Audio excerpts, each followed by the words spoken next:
Shalom. Jumpa kembali dengan saya Pendeta Obed Batlaya dalam renungan firman Tuhan tanggal 30 April 2020. Sebelum saya menyampaikan pesan Tuhan, saya mengajak kita sekalian untuk kita berdoa. Bapa, di dalam nama Yesus, aku minta Roh Kudus menerangi hati kami dan izinkan kami menerima firman-Mu. Sebab kami tahu, kami percaya firman-Mu adalah kompas kehidupan kami. Kami tidak akan pernah tersesat di tengah wabah COVID-19, di tengah masa goncangan ini. Kami percaya kami justru mengalami janji-janji Tuhan yang dahsyat karena firman-Mu yang menuntun kami mengalami semuanya. Terima kasih di dalam nama Yesus. Haleluya. Amin. Bapak Ibu Saudara-saudaraku yang dikasihi oleh Tuhan, saya berjudul renungan firman Tuhan hari ini, keputusan hari ini menentukan hasil di kemudian hari. Sekali lagi, keputusan hari ini menentukan hasil di kemudian hari. Saudara-saudara, ada sebuah statement. Kita ada hari ini adalah hasil dari apa yang kita pikirkan dan kita lakukan pada masa lampau. Dan jadinya kita hari esok adalah hasil dari apa yang kita pikirkan dan kita lakukan hari ini. Artinya bahwa hasil hari esok itu sangat ditentukan oleh apa yang kita pikirkan dan kita lakukan hari ini. Nah, karena itu saudara-saudara, saya mengajak kita sekalian pada hari ini dalam renungan firman Tuhan ini, saya mengajak kita untuk melihat dalam Injil Yohanes pasal 1 ayatnya yang ke-12. Demikian firman Tuhan, tetapi semua orang yang menerimanya diberinya kuasa supaya menjadi anak-anak Allah, yaitu mereka yang percaya dalam namanya. Nah, saudara-saudara, saya mengajak saudara untuk melihat satu kata yang menarik. Tetapi semua orang yang menerimanya, sebab ini kata sentral. Semua orang yang menerimanya dalam bahasa Yunani. Kenapa bahasa Yunani? Sebab Injil Yohanes itu ada dalam perjanjian baru. Dalam penulisan Alkitab awal kita, saudara-saudara, perjanjian lama ditulis dalam bahasa Hebrew atau bahasa Ibrani, dan perjanjian baru ditulis dalam bahasa Greka atau bahasa Yunani. Nah, Injil Yohanes ada dalam perjanjian baru. Dalam bahasa Yunani, kata menerima itu menggunakan kata elabon dari akar kata lambano yang artinya menerima. Tetapi ada arti yang lain yang lebih dalam, yaitu menggenggam atau mencengkeram. Sekali lagi, arti kata lambano bukan sekedar menerima, tetapi arti yang lain adalah menggenggam atau mencengkeram. Menerima itu menurut saya lebih dangkal, lebih dalam arti kata menggenggam atau mencengkeram. Nah, saudara-saudaraku yang dikasihi oleh Tuhan, banyak kali kita berpikir bahwa seseorang di dalam kebaktian kebangunan rohani atau dalam penginjilan pribadi, lalu kemudian dia mengaku dengan mulut bahwa dia menerima Yesus sebagai Tuhan dan Juru Selamat, maka ada keyakinan bahwa dia pasti diterima oleh Yesus. Tapi ternyata saudara-saudara, kalau kita melihat lebih dalam Injil Matius pasal 1 ayat 21 sampai 23, kita menemukan di sana bahwa akan ada banyak orang yang merasa mengenal Yesus dan merasa bahwa pasti diterima oleh Yesus. Tapi ayat Injil Matius pasal 7 ayat 21 sampai 23 menunjukkan kepada kita bahwa justru akan ditolak. Mari kita lihat ayatnya. Injil Matius pasal 7 ayat 21 sampai 23. Bukan setiap orang yang berseru kepadaku Tuhan, Tuhan akan masuk ke dalam kerajaan sorga. Perhatikan, melainkan dia yang melakukan kehendak Bapakku yang di sorga, yang akan masuk ke dalam kerajaan sorga. Ayatnya yang ke-22.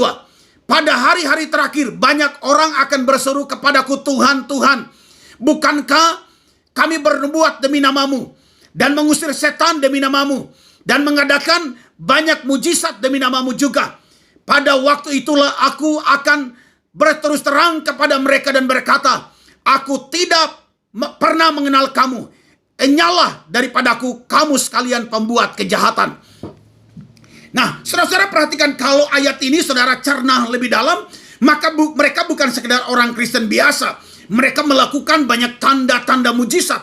Tapi justru Yesus berkata, aku tidak mengenal kamu. Enyahlah daripadaku kamu sekalian pembuat kejahatan. Nah, saudara-saudara, karena itu saya mengajak kita untuk melihat arti yang lebih dalam dari kata menerima. Nah, ternyata saudara-saudara, menerima itu bukan sekedar menerima dengan mengaku Yesus sebagai Tuhan dan Juru Selamat. Tetapi perhatikan, menerima itu harus masuk lebih dalam kepada arti kata menggenggam atau mencengkeram. Nah, saudara-saudara perhatikan, kalau ada seorang wanita yang menikah dengan seorang pria, lalu kemudian dia berkata, aku menerima engkau sebagai suamiku.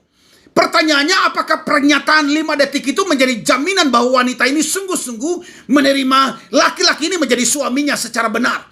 Nah, menurut saya saudara-saudara, semua ini akan dibuktikan dengan berjalannya waktu.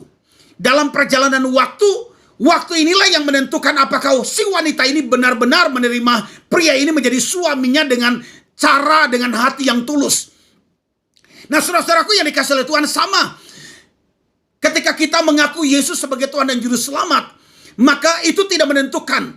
Tapi yang menentukan adalah di dalam perjalanan selanjutnya. Apakah kita menggenggam? Apakah kita mencengkeram? Apakah kita melakukan kehendak Bapa di sorga? Sebab Alkitab berkata ayat 21 Injil Matius pasal 7, bukan setiap orang yang berseru-seru Tuhan, Tuhan yang akan masuk ke dalam kerajaan sorga, melainkan dia yang melakukan kehendak Bapakku yang di sorga. Mencengkeram, menggenggam, artinya bahwa kita melakukan kehendak Bapa di sorga. Kita mencintai Yesus sepanjang hidup kita. Itu yang membuktikan bahwa kita telah menerima Yesus sebagai Tuhan dan Juru Selamat pribadi kita. Bukan garis awal yang menentukan, bukan start yang menentukan, tapi garis finish yang menentukan. So, dalam perjalanan hidup kita ini, mari kita semakin hari makin mencintai Tuhan lebih dari segalanya. Makin hari makin mencintai Tuhan. Pujian yang menarik yang biasanya saudara-saudara nyanyikan, ku mau cinta Yesus selamanya, meskipun badai silih berganti. Nah, saudara-saudaraku yang dikasihi oleh Tuhan, saya mau beritahu kepada saudara, selama kita menerima Yesus dengan cara mencintainya sepanjang hidup kita, dalam suasana, dalam keadaan apapun, maka kita saudara dan saya, kita akan menerima atau memperoleh sebuah hak istimewa. Diberinya kuasa, diberinya hak istimewa untuk menjadi anak Allah. Nah, saudara-saudara, anak itu lebih tinggi derajatnya daripada budak atau pembantu. Pembantu tidak berhak untuk mendapatkan warisan, tetapi anak berhak untuk mendapatkan warisan. So, dengar baik, pada waktu kita menerima Yesus dengan cara bukan cuma menerima, mengaku dengan mulut, tapi kita mencintai dia. Kita melakukan kehendak Bapa di sorga. Kita hidup benar, kita hidup sesuai dengan firman, maka kita menjadi anak-anak Allah. So, kalau kita menjadi anak-anak Allah, maka kita berhak menerima ahli waris, menjadi ahli waris kerajaan sorga. Ahli waris itu apa, saudara-saudara? Artinya kita berhak menerima janji-janji Tuhan yang dahsyat, yang luar biasa, yang hebat dalam kehidupan kita. Kalau kita paham kebenaran ini, maka di masa yang sukar ini, kita akan tetap tenang, sebab warisan kita, warisan kerajaan sorga, itu menjadi milik kita. Doa saya menyertai saudara, Immanuel, Allah beserta kita. Tuhan Yesus memberkati kita sekalian. Amin. Mari kita berdoa. Bapa, di dalam nama Yesus, izinkan kami untuk menjadi pelaku firman.